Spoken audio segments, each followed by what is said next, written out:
दोस्तों, आज की हॉरर स्टोरी सुनाने से पहले मैं आपको एक इंटरेस्टिंग सा स्टैट बताना चाहता हूँ। हमारी कहानियां देखने वाले 80% लोग ऐसे हैं जो हमारी वीडियोस एंजॉय तो करते हैं, लेकिन उन्होंने हमारा चैनल अभी तक सब्सक्राइब नहीं किया है। अगर आप उन 80% लोगों में से हैं, तो बस आपको एक छोटा सा काम करना है। इस वीडियो के नीचे आपको एक सब्सक्राइब बटन दिख रहा होगा, बस उस सब्सक्राइब बटन को दबाना है।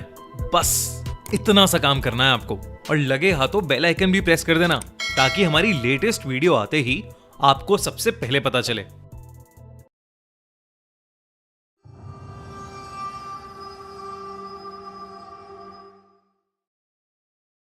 सरकटा।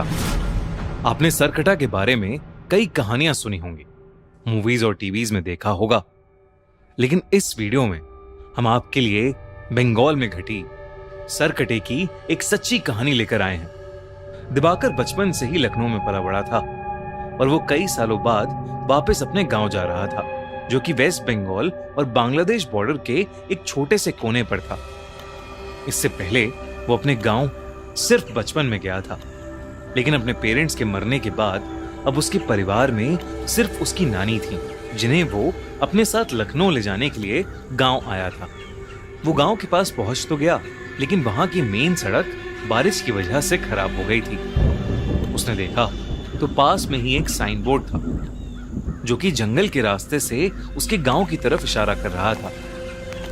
दिवाकर ने वो रास्ता तो ले लिया, लेकिन उसे नहीं पता था कि वो रास्ता लेना उसकी जिंदगी की सबसे बड़ी गलती बनने वाला है। शाम ढल रही थी और जंगल का वो रास्ता एकदम सुनसान था। पूरे रास्ते में बस उसके अलावा और कोई नहीं था। कुछ दूर जाते ही दिवाकर को अजीब सा भारीपन लगने लगा और उसे ऐसा महसूस हुआ कि कोई 10 फीट का आदमी एक झाड़ी के पीछे खड़ा उसकी तरफ देख रहा है। दिवाकर को लगा कि झाड़ियों में कोई जानवर होगा, तो वो थोड़ा तेजी से चलने लगा और तभी उसके पैरों के नीचे कुछ आया, जिससे वो लड़खड़ा कर नीचे गिर गया। जैसे ही उसने पलट कर देखा तो उसके रोंगटे खड़े हो गए। वो जिस चीज से लड़खड़ाया था वो चीज कुछ और नहीं बल्कि किसी इंसान का कटा हुआ सड़ा हुआ एक सर था। ये देखते ही दिवाकर वहां जोर से भागा और जैसे तैसे करके उस एरिया से निकलकर अपने घर पहुंच गया। उसकी नानी उसे देखकर बहुत खुश थी और साथ ही हैरान भी। खुश क्योंकि उन्होंने दिवाकर को कई सालों बाद देखा था, और हैरान क्योंकि उसके पूरे कपड़े कीचड़ में सने हुए थे। उसने अपनी नानी को बताया कि वो जंगल वाले रास्ते से आया और उसे वहां एक कटा हुआ सर दिखा।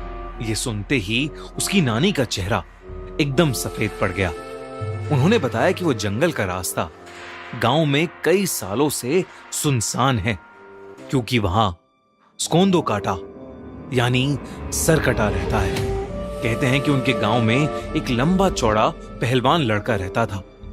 एक दिन उसे एक लड़की से प्यार हो गया, और जब उसने उस लड़की से अपने प्यार का इजहार किया तो उस लड़की के परिवार वालों ने उसको बहुत मारा और उसकी बहुत बेइज्जती की। उस दिन के बाद से वो लड़का एकदम पागल हो गया और उसने अपने पागलपन में एक रात उस लड़की को जान से मार डाला। उस लड़की के परिवार वालों ने उसे ये करते हुए देख लिया और उस लड़के को जंगल में ले जाकर उसका सर काट दिया। उन्होंने उस लड़के के सर कटे शरीर को उसी जंगल में छोड़ दिया, और कहते हैं कि तब से सरकटे की आत्मा अभी भी उस जंगल में भटकती है और वो अपने बदले की आग में जलता रहता है। कहते हैं कि अगर वो किसी को एक बार दिख जाए तो वो उसे भी मारकर सरकटा बना देता है। दिवाकर ये कहानी सुनकर चौंक गया था, लेकिन उसे इस कहानी पर विश्वास नहीं था। उसने अपनी नानी को कहा कि जो उसने जंगल में देखा वो कोई आत्मा नहीं थी, बस एक मरे हुए आदमी का सर था। उसके बाद वो नानी के साथ खाना खाकर सोने चला गया। जैसे ही आधी रात हुई, दिवाकर को सोते हुए ऐसा लगा कि जैसे कोई धीमी सी आवाज में उसे पुकार रहा है। उसने उठकर देखा तो उसके कमरे में कोई नहीं था। उसे लगा कि शायद उसकी नानी होंगी, पर जब वो उनके कमरे में गया तो वो गहरी नींद में सो रही थीं। उसे ये अपनी थकान का नतीजा लगा और वो फिर से सोने चला गया। लेकिन उसकी आंख लगते ही उसे फिर से वही आवाज सुनाई दी। दिवाकर ने देखा कि वो उसी जंगल में है और उसके ठीक पीछे एक 10 फुट लंबा आदमी खड़ा है और उसके हाथ में उसका कटा हुआ सर है। वही भयानक सड़ते मांस वाला कटा सर जो उसे रास्ते में दिखा था। वो सर अब दिवाकर से मदद मांगने लगा और उससे कहने लगा कि क्या दिवाकर उसका सर उसके शरीर पर वापस जोड़ सकता है। और मदद मांगते ही वो सरकटा बहुत ही भयानक तरीके से हंसने लगा और अचानक दिवाकर की नींद टूट गई। लेकिन जैसे ही दिवाकर की आंख खुली, वो कटा सर उसके ठीक सामने हवा में तैर रहा था और वो कटा सर वैसे ही भयानक तरीके से हंस रहा था। दिवाकर के होश उड़ चुके थे, लेकिन वो अपने बिस्तर से हिल ही नहीं पा रहा था। वो डर के मारे जोर से चीखा और तभी उसकी नानी उसके कमरे में आई और उन्होंने कमरे की लाइट्स ऑन कर दी। लाइट्स ऑन करते ही वो कटा सर वहां से गायब हो गया। जब नानी ने उससे पूछा कि उसे क्या हुआ है, तो दिवाकर ने अपनी नानी से कहा कि उसने बस एक बुरा सपना देखा है। उस रात दिवाकर सो नहीं पाया। उसने गांव वालों से उस सरकटे के बारे में कई किस्से सुने, जिसमें से एक किस्सा ये भी था कि वो सरकटा लोगों से अपने सर को जोड़ने के लिए मदद मांगता है और अगर किसी ने उसका सर जोड़ दिया तो वो पूरे गांव का विनाश कर देगा और जो लोग उसका सर जोड़ नहीं पाते वो उन्हें मारकर अपने जैसा सरकटा बना देता है। उस रात जब दिवाकर अपने कमरे में सोने के लिए गया तो उसने देखा कि खिड़की के बाहर एक अजीब सा लंबा सा आदमी शॉल ओढ़े खड़ा है। वो देखते ही दिवाकर घबरा उठा। अचानक से उसका दम घुटने लगा। उसने देखा कि उस सरकटे का सर उसके ठीक पीछे है और वो अपने बालों से उसका गला दबा रहा है। इससे पहले कि वो कुछ कर पाता, उसे कमरे में एक तेज हवा का झोंका महसूस हुआ और वो एकदम से बेहोश हो गया। कुछ देर बाद जब दिवाकर की आंख खुली तो उसकी नानी उसके सामने थी। दिवाकर अपनी नानी को देखकर रोने लगा और उसने अपनी नानी को सरकटे के बारे में सब कुछ बताया। उसकी नानी बेहद घबरा उठी।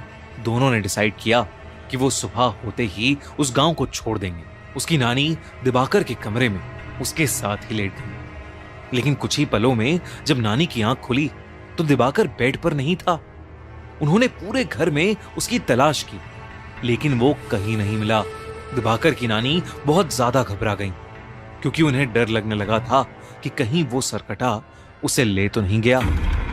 उन्होंने गांव वालों से मदद मांगी और वो सब उसे ढूंढने में लग गए। जैसे ही वो जंगल में पहुंचे, उन्हें किसी के जोर से गुर्राने की आवाज आई। तब उन्होंने देखा कि दिवाकर एक बड़ी सी तलवार लेकर खड़ा है।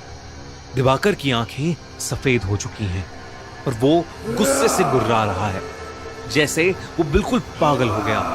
दिवाकर की नानी ने उसे आवाज लगाई, लेकिन नानी की आवाज लगाते ही दिवाकर ने एकदम से अपनी तलवार से सबके सामने अपना सर काट लिया। ये देखते ही सब गांव वाले वहां से भाग गए और उसकी नानी वहीं जमीन पर गिरकर रोने लगी। सालों बाद किसी ने सरकटे के हाथों एक मौत देखी थी और इसीलिए उस घटना के बाद सभी लोगों ने उस गांव को हमेशा हमेशा के लिए छोड़ दिया। कहते हैं कि बंगाल में उन जंगलों में अब एक नहीं बल्कि कई सरकटे भटकते हैं, जिन्हें स्कोंदा कोटा या कोंदा कोटा भी बोला जाता है। दोस्तों, हमारे पॉडकास्ट के नए एपिसोड में आए हैं फिंग, इंडिया के नंबर 1 कॉन्स्पिरेसी थ्योरिस्ट, जिन्होंने हमें dark web, illuminati, secret societies और एलियन से जुड़ी बहुत ही फ्रीकी कॉन्स्पिरेसीज के बारे में बताया है और साथ ही शेयर किए हैं अपने साथ घटे हॉरर एक्सपीरियंसेस। तो पिन कमेंट की लिंक पर क्लिक करके वो पॉडकास्ट देखना मत भूलना। और हाँ दोस्तों, अगर आपको इस सरकटे की कहानी अच्छी लगी तो हमारा चैनल खूनी मंडे सब्सक्राइब करना मत भूलना।